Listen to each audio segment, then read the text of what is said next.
बंधुवर जय श्री राम। वीर बाल दिवस का जब शब्द हमारे कानों में पड़ता है तो शरीर एकदम रोमांचित हो जाता है और हृदय एकदम द्रवित हो जाता है और उस इतिहास को सुनने का, समझने का और मनन करने का अपने आप मन बन जाता है।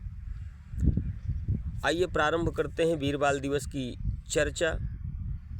ऐसी वीरता की कहानी कि जिसको सुनने के बाद शरीर का एक एक रोम रोमांचित हो उठेगा, वीरता से भर जाएगा और अपने पूर्वजों के ऊपर, अपने वीर बालकों के ऊपर, अपने वीर पूर्वजों के ऊपर, बुजुर्गों के ऊपर और अपनी संस्कृति के ऊपर हम अपने आप में गौरवान्वित महसूस करेंगे। बंधुवर, मैं नीरज राणा अपने YouTube channel NP Singh Rana में आप सभी साथियों का दिल से स्वागत करता हूँ। बंधुवर, गुरु गोविंद सिंह जी जो सिखों के 10वें गुरु माने जाते हैं और 10वें गुरु और अंतिम गुरु परम आदरणीय गुरु गोविंद सिंह जी, और उन्हीं गुरु गोविंद सिंह जी की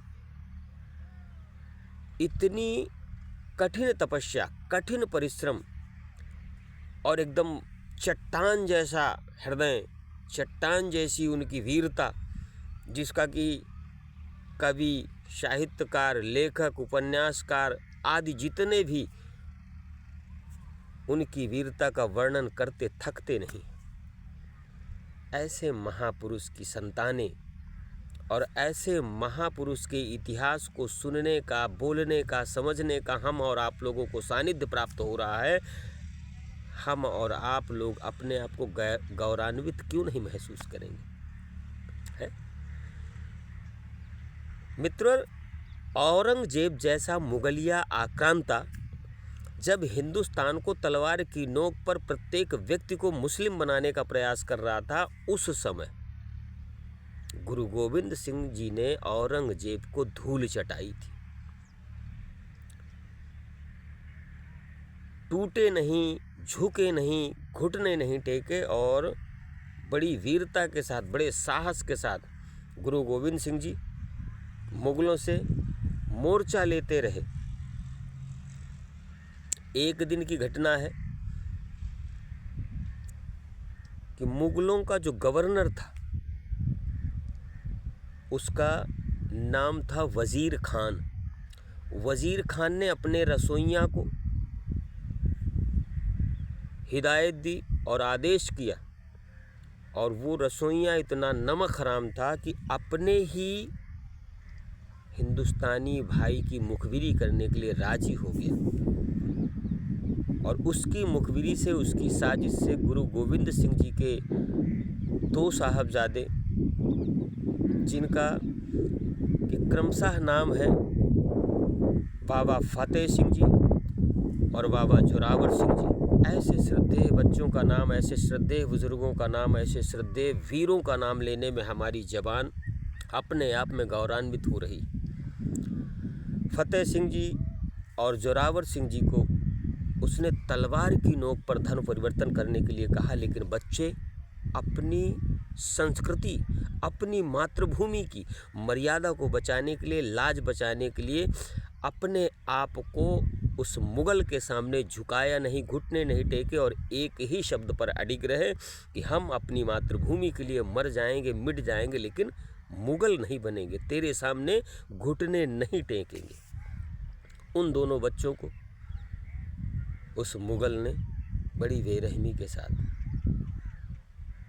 दीवार में जिंदा चुनवा दिया मित्रों। आज वो कहानी जब सामने आती है, सुनने को मिलता है, बोलने को मिलता है, पढ़ने को मिलता है, तो आंखों में आंसू आ जाते हैं। वो नौनिहाल बच्चे जिनकी की उम्र क्रमशः 9 साल और 6 साल थी, ऐसे दुधमुहे बच्चों को उस आक्रांता ने जिंदा दीवार पर चुनवा दिया था।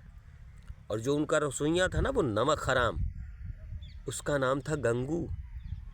अब गंगू नाम से ही पता चलता है ना वो किस धर्म का रहा होगा और किस जाति से ताल्लुक़ रखता रहा होगा। इस बात पर विशेष ध्यान देना। और हम और आप लोग